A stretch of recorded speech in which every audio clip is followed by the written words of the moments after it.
नमस्कार बच्चों। कक्षा 12वीं हिंदी ऐच्छिक पाठ नंबर है 5। पाठ का नाम है गांधी, नेहरू और जैसे अराफात। लेखक है भीष्म साहनी। चलो पहले हम इसका लेखक परिचय करते हैं।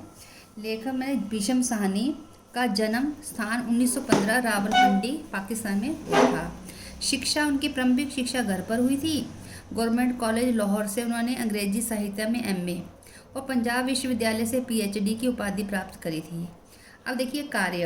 अध्यापन कार्य के दिल्ली विश्वविद्यालय के जाकिर हुसैन कॉलेज में तथा खालसा कॉलेज अमृतसर में अध्यापन का कार्य करा।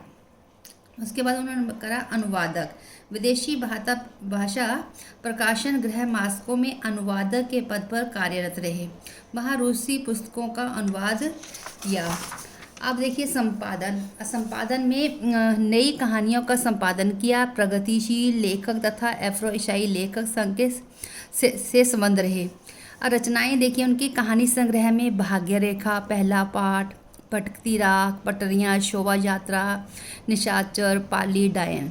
और उपन्यास में था झरोखे, कड़ियाँ, तमस, बसंती, नीलू, नीलिमा, नीलोफर। और नाटक में था उनका माधवी, कबीरा, खड़ा बाजार में, मुआवजे हो निशा। ठीक है ना। बाल कहानी में गुलेल का खेल। और देखिए पुरस्कार, तमस के लिए उनको साहित्य अकादमी द्वारा पुरस्कार मिला और हिंदी साहित्य अवतरण के लिए उनके लिए शिलाका सम्मान का भी पुरस्कार प्राप्त हुआ। और साहित्यिक विशेषताएं देखिए, आम आदमी की संवेदनशीलता और आम आदमी के चरित्र को उकेरा है।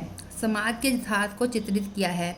भाषा शैली, छोटे छोटे वाक्यों का प्रयोग, संवादों का प्रयोग वर्णन में ताजगी ला देता है। भाषा में उर्दू और पंजाबी शब्दों की सौंधी महक थी। अब देखिए पाठ के मुख्य बिंदु। पहले हम पढ़ेंगे गांधी जी के बारे में। अब गांधी जी के बारे में देखते हैं कि गांधी जी जो है, गांधी जी का पहला बिंदु है गांधी का जी के साथ पहला अनुभव। लेखक अपने भाई के साथ सेवाग्राम आया हुआ था। वहीं पर गांधी जी उनकी प्रथम मुलाकात हुई। गांधी जी से उनकी प्रथम मुलाकात हुई। लेखक ने जैसे चित्रों में देखा था वैसा के वैसे ही लगे। वह तेजी से चलते हुए लेखक से धीमे स्वर में हंसते हुए बातचीत कर रहे थे। और दूसरा मुख्य बिंदु है इसका सेवाग्राम का वातावरण। और सेवाग्राम का वातावरण कैसा था? लेखक 3 सप्ताह तक सेवाग्राम में रहा। रोज़ शाम को प्रार्थना होती थी। वहाँ का वातावरण देशभक्तिपूर्ण था। कस्तूरबा गांधी लेखक को अपनी माँ जैसी प्रतीत होती थी। लेखक को वहाँ कई देशभक्तों से मिलने का अवसर प्राप्त हुआ, जैसे पृथ्वी सिंह, आज़ाद, मीराबेन, खान अब्दुल गफ़ार खान, राजेंद्र बाबू आदि। आगे तीसरा बिंदु है कि रोगी बालक और गांधी जी। आश्रम के किनारे एक खोखे में रहने वाले बालक के पेट में असहनीय दर्द हो गया। वह निरंतर गांधी जी को ही बुला रहा था। बापू ने उसका फूला हुआ पेट देखा और सारा माजरा समझ गए कि इसने गन्ने का रस अधिक पी लिया है और अधिक मात्रा में पी लिया है। बापू जी ने उसे तब तक उल्टी कराई जब तक वो आराम नहीं हो गया। इसी प्रकार वे तपेदी के मरीज की देखभाल व उसका हालचाल भी लेते रहे। अब दूसरा देखिए बच्चों, सेकंड जो है जवाहरलाल नेहरू। देखो जवाहरलाल नेहरू जी का व्यक्तित्व कैसा था। जो नेहरू जी का व्यक्तित्व उदार और विनम्र तथा सरल स्वभाव था। वे देर रात तक काम करते और सुबह चरखा काटते थे। हर विषय पर उनकी पकड़ मजबूत थी। नेहरू जी के हृदय में सभी के लिए सम्मान की भावना थी। वह हर व्यक्ति के साथ नरमी से पेश आते थे। उदाहरण के लिए, जब लेखक ने वार्तालाप के बहाने उन्हें अनदेखा करते हुए अखबार नहीं दिया, तब कुछ देर चुप खड़े रहने के बाद नेहरू जी की ने विनम्रता से कहा कि यदि आपने देख लिया हो तो क्या मैं एक नज़र देख सकता हूँ। यह वाक्य पंडित जी ने बड़प्पन के साथ कहा। धर्म के प्रति नेहरू जी के विचार। धर्म के प्रति नेहरू जी के विचार बहुत उदार थे। उनका मानना था कि अमीर गरीब के भेदभाव के बिना ईश्वर की आराधना का अधिकार है सभी को है। वे धर्म के संकीर्ण रूप के खिलाफ थे। उन्होंने एक कहानी भी सुनाई थी लोगों सबको। वो कहानी के ध्यान से सुनेंगे बच्चे। क्या है वो कहानी? नेहरू जी ने फ्रांस के विख्यात लेखक अनातोले फ्रांस की एक कहानी सुनाई।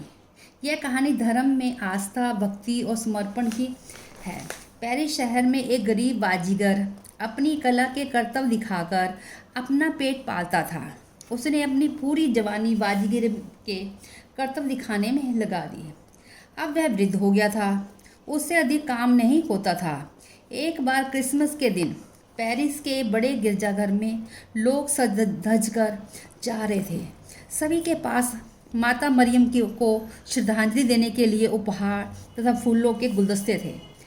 वह गरीब बाजीगर गिरजे के बाहर निराश खड़ा था। उसके पास माता मरियम के लिए कोई उपहार नहीं था और ना ही उसके अच्छे कपड़े थे। अचानक उसके मन में आया कि जब सभी लोग गिरजा से चले जाएंगे तो वह अपनी कला के करतब माता मरियम की मूर्ति के आगे प्रस्तुत करेगा। जब गिरजा खाली हो गया, बाजीगर अंदर गया। वह अपने कपड़े उतार कर करतब दिखाने लगा। वह बड़ी तन्मयता से करतब दिखा रहा था। करतब करते समय वह हाँफने लगा। उसके हाँफने की आवाज़ बड़ी पादरी के कानों में पहुंची। पादरी ने सोचा कोई जानवर गिरजे में घुस आया है। पादरी उस जानवर को निकालने के लिए जैसे ही गिरजे के हॉल में गया, वहां उन्होंने बाजीगर को माता मरियम की मूर्ति के समक्ष सिर के बल खड़े देखा। इस स्थिति में बाजीगर को देखकर पादरी को बहुत क्रोध आया। पादरी क्रोध में बाजीगर को मारने के लिए आगे बढ़ा।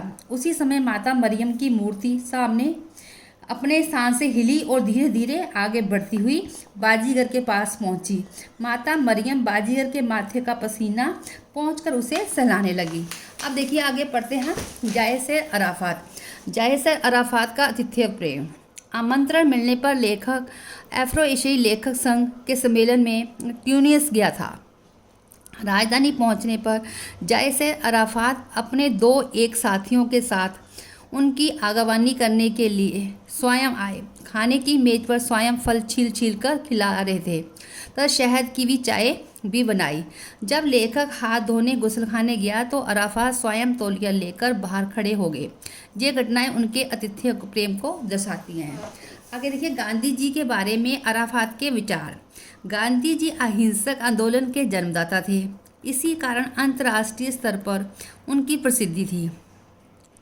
फिलिस्तीन के प्रति साम्राज्यवादी शक्तियों के अन्यायपूर्ण रवैये को अहिंसक आंदोलन के द्वारा समाप्त करने में अराफात ने गांधी जी को अपना आदर्श माना।